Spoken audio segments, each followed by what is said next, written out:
Hey, welcome to another edition of AP World History. We are talking today about the Mexican Revolution of 1911.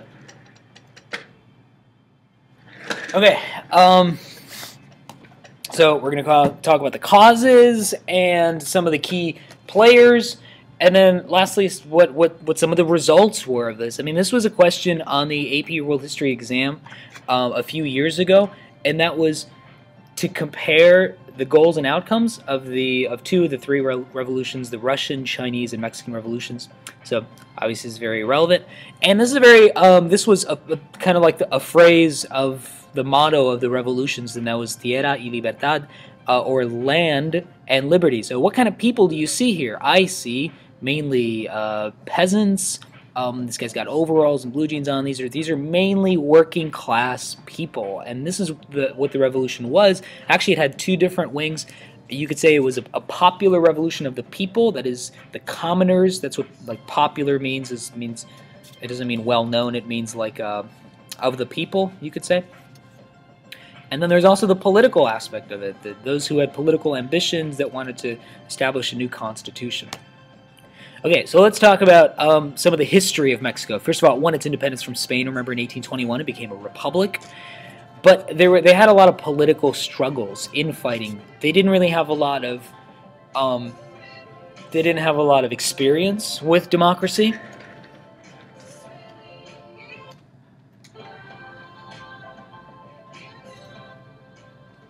I just turned down the music. So there was a lot of infighting. In those early conflicts, a person who emerged as a national leader was Antonio López de Santa Anna, who would dominate Mexican politics for a couple of decades. He was very popular. He was a general, so he was very popular for his military victories, and he served as president 5 separate times. He was also president of Mexico well, actually, I'm not sure if he was president or a general merely at the time, during the Mexican-American War, which concluded in 1848 with the Treaty of Guadalupe Hidalgo, which pretty much gave that entire southwestern part of what is today the United States to the United States. Moving forward, Santa Anna's rule, he began a career as a liberal reformer. When we say liberal, we mean liberal for that time. That is kind of Republican, lowercase r, extending some like voting rights and a greater voice to the people. But as his power increased, he became more conservative at the time. That is, protecting the interests of the elite or the upper class. He was actually exiled from Mexico a couple times and returned when his enemies were defeated. But in 1855, he's finally overthrown. A group of reformers overthrew him. He was exiled, and he never returned to Mexico. So who became president after him, if you remember? And by the way, I'm flying through this slide because it's not the most important one here for the Mexican Revolution. But Benito Juarez. Juarez, yeah. He's a leader of a whole period of reform in Mexico. First of all, he was a mestizo. He was not white, I suppose. He reduced the power of the Catholic Church, of the military, really enraged a lot of the conservatives, those who wanted to preserve the status quo, more privileges for the aristocracy. So a civil war actually erupted, but Juarez and his liberal allies were triumphant. But then later on, the French invaded. So the French invaded in 1861, if you remember. And what about the Monroe Doctrine? Wasn't that supposed to protect, the lands out here from European invasion? Yeah, but in 1861, the United States was engaged in its own civil war. So the French troops in Mexico overthrew the government, installed an Austrian archduke. His name was Maximilian, not at all to be confused with Robespierre, as Emperor of Mexico. But then the Republic was restored. Maximilian's rule, he ended up alienating both conservatives and liberals. The French withdrew troops after a civil war, like a popular uprising led by Juarez, and it was popular uprisings of the people, a lot of peasants as well. Maximilian was executed, the Mexican Republic was restored, and Juarez is re-elected president, becoming one of Mexico's just greatest national heroes. Okay, so now let's get into the causes of the actual Mexican Revolution. The person who came to power after Juarez's death was named Porfirio Diaz. Porfirio Diaz. So he ruled Mexico with like an iron fist, just stern and almost dictatorial, if you will. But he was able to maintain law and order in Mexico. He would imprison his political opponents using the army to keep peace at any cost. But he also tried to modernize Mexico to an extent. How was that done? And here we have a similarity in this chapter between Mexico, Argentina, Brazil, and these three because they're the three largest and most populous countries in Latin America. So all of their attempts at modernization usually came by foreign investment. That's really important there, by foreign investment. So he encouraged foreign investment. We're talking about, their neighbor to the north, the United States, was the most industrialized country in the world by the late 19th century, would have the biggest economy in the world by 1900. So they had the capital, that is, they had the money to invest. They had the technology and the know-how, and these companies that were already doing this kind of business. And so they were invited in, essentially, by the Mexican government. Exports in Mexico boomed, but it's mainly like natural resources, especially copper. Copper was a big export of Mexico. Railroads would expand very quickly, but again, a lot of that was also it was built by American money and by American companies. The United States, that is. And yet most Mexicans still remained poor. The wealth was concentrated in the hands of foreign investors, in this case Americans mainly, and the Mexican elite, who were also, running some of these companies and operations and had also invested along with them. So here we have the main cause of the Mexican Revolution. And that is a gap between rich and poor. A gap between rich and poor. This is the main cause of the Mexican Revolution. So Diaz would in 1910, when there was open elections, Diaz controlled the outcome. That is, they committed fraud, basically, and by whatever means, they won the election, but fraudulently. So the opponent, Diaz's opponent in that election, was named Francisco Madero. He was jailed. Eventually, the people just kind of took to the streets. They were really angry. So Madero was freed from jail, but he fled to Texas, where he declared himself president in Texas, and he called for a revolution against the Diaz government. So various sectors of the Mexican population took up that call to arms, and a revolution did break out. There were people in the military, there were peasants, there were high-ranking political officials, all sorts of different wings within the Mexican Revolution. So here's Porfirio Diaz, who was, the dictator of Mexico, and then two very key figures here in the revolution. Both of these guys were not high-ranking political officials. They were instead, they were fighting for and with the common folk, with the peasants. This is Emiliano Zapata and Pancho Villa. But we'll get to them in a second here. And here we have Zapata and Villa at some meeting. And the army of Emiliano Zapata, what do you notice about them? Well, besides, their giant sombreros, they're all very plainly dressed. They are peasants. This was a peasant army.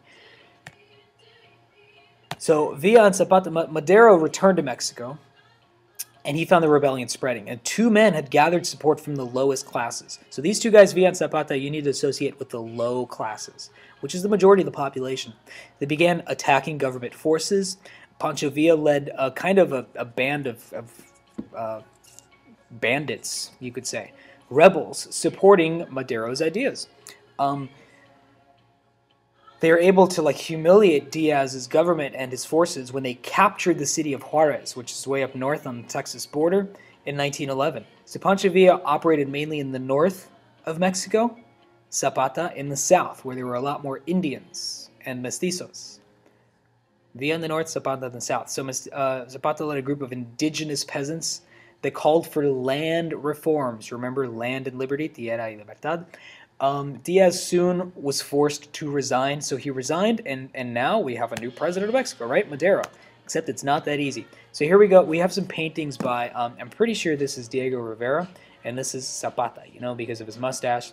And you can see again land and liberty. And who are these people? They're peasants and they're Indian, right? So you can see that Zapata represented the views of the lowest sectors of the population. It's a giant mural depicting Mexican history going back to the Aztecs and all the way to the Mexican Revolution up here. And there's Miguel Hidalgo during the independence movement. So Zapata led his neighbors in taking back land that had been seized from them. Later, he helped Madero overthrow Diaz as president, but he grew dissatisfied with the pace of land reform. So then he led a campaign that seized land and returned it to peasants. So remember, land, land, land. A big goal for, at least for the lower classes here in Mexico, is redistribution of land. That's a similarity with Russia, right? Peace, land, bread, remember that? So redistribution of land. So he later helped defeat this guy Victoriano Huerta, which we'll talk about in a second here, occupied Mexico City with Pancho Villa, and they began this policy of land reform. But he was eventually ambushed and killed by the forces of Carranza. Okay, so that's a lot of names being thrown at you. You got Huerta, Carranza, Villa, Zapata, yada yada, Madero. And that's kind of what it was like for almost 10 years. Mexico descended into a civil war. So we know we got Zapata, especially fighting for the voices of the lowest classes. But then we have the whole separate part of the revolution among the elite members of society, or the political, whatever, leaders. So Madero's elected president. But then turmoil continues. He's going to be overthrown by an army chief. So this is a military coup. His name is Victoriano Huerta, who imprisons Madero. And then the former Madero supporters oppose Huerta, so it turns into a civil war. The United States gets involved. Pancho Villa's army of small ranchers and cowboys in the north and Zapata's peasant army in the south revolted against Huerta. Then in 1914, the United States intervened. They sent Marines to occupy the port city of Veracruz. And they did that because, well, this is chaos and turmoil in their big neighbor to the south. There are a lot of Americans that have investments in Mexico as well. It brings Mexico and the United States very close to war in 1914 as World War I was starting. Huerta tried to stay in power, but he resigned and he fled to Spain. Okay, so who eventually does take charge? Venustiano Carranza declared himself president. Villa and Zapata refused to support him, and the nation was plunged into another civil war. Carranza and his group are called the Constitutionalists, and it is what it sounds like. They wanted to establish a constitution. So Carranza's opposed. In the end of 1915, by the end of 1915, he was able to defeat his rivals, but Villa continued to lead attacks against the Carranza government. The U.S. backed Carranza, and so Villa retaliates, and Villa launched attacks across the U.S. border and killed some ranchers in New Mexico. And then the United States was forced to send in troops to pursue Villa. It was General Pershing who would later on go lead American troops in World War I in 1917. So pursued Villa back across the border, but they were never able to capture him. What happens to Zapata? Zapata was eventually ambushed by Carranza's forces, and he was killed. He died in the ambush. So we talked about the causes, right? A need for land reform, a gap between rich and poor, the dictatorial style of Porfirio Diaz. Those are all causes. Now, what are some of the major effects? Well, the Civil War, of course, is a big effect. And here, though, a constitution. So Villa finally agreed to halt attacks, and Carranza began building this nation. A new constitution achieved a number of things, like redistribution of land. That is extremely important. Limiting the power of the church, also very important. And protecting citizens' rights built into the Constitution. It's kind of like a Bill of Rights, if you will. But Mexico's still going to struggle on through widespread poverty, and this gap between rich and poor is not going to close very soon. It's going to take many decades. But they did achieve universal suffrage. Suffrage is the right to vote. So universal meaning all men, and I think maybe no women. I don't think women, not this early. And also a free education system, at least at the like elementary level. So these are some major effects of the revolution. But let's keep going, because Mexico continues to, like I said, be in poverty. And although there was redistribution of land, many people called for greater reforms. And in steps this man, Lázaro Cárdenas. First of all, the name of the party of the revolution was the National Revolution Party. It would go through 2 name changes, and eventually, I think in 1940, it's given this name, the Institutional Revolutionary Party, short for PRI. The PRI is going to rule Mexico pretty much from the Mexican Revolution until 1996, I think, when Vicente Fox becomes president of Mexico, and that was the end of the rule of the PRI party. Until, of course, last year. In 2012, the PRI was once again, they won the presidency again with President, what's his name?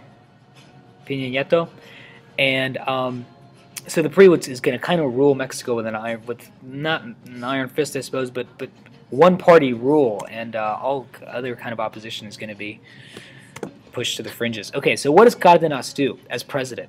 So, like I said, a lot of those reforms of the revolution didn't really go far enough. So what he did, and by the way, this is the 1930s, is really instituted some socialist-like reforms. First of all, removes generals from government. So he believes that the military and government should be separate. That's civil government, not having the military run the government in any way or influence it. He even deported some government officials that were in cahoots with foreigners, with foreign investors, and were just kind of like, they were really corrupt, and a lot of the wealth of the country was going into their pockets. He deported some of the government officials to the United States. Read that again. Mexicans being deported to the United States. Land was redistributed again, so another like wave of redistribution of land to a greater amount of peasants. Replaced church-run schools with government-run schools, so a greater secularization that took more power away from the Catholic Church, which again, all of this stuff is associated with like liberal policies in the 1930s.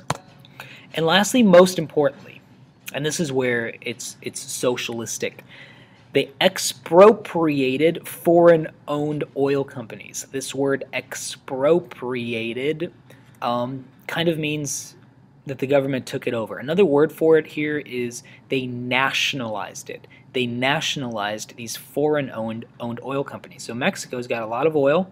They're a very big producer of oil in the hemisphere. And so the government took over those foreign-owned oil companies. That's a very socialistic measure, right? And now, if you go to Mexico, pretty much every gas station is a Pemex, right? Petroleum Mexico. So they dominated Mexico's petroleum industry, and you'll read more about that for homework. So what's Mexico like after Cárdenas? His term ends in 1940. Mexico's still a land of poor farmers with a small industrial base. But the Mexican Revolution had done a number of things. First of all, established a stable political system. It's pretty much a republic by then, and there's a stable voting process. They had tamed the military and the Catholic Church, for lack of a better phrase, and they laid the foundations for later industrialization of Mexico, which would happen gradually after World War II. That would happen. But there are still a lot of problems. Mexico's pretty infamous for a lot of corruption, especially at the local levels in government. Continued underdevelopment and poverty after World War II. And then beginning in like the 1980s and 90s, a lot of violence associated with the drug trade. Okay, that's it. So thank you very much for coming and learning, and we'll see you next time.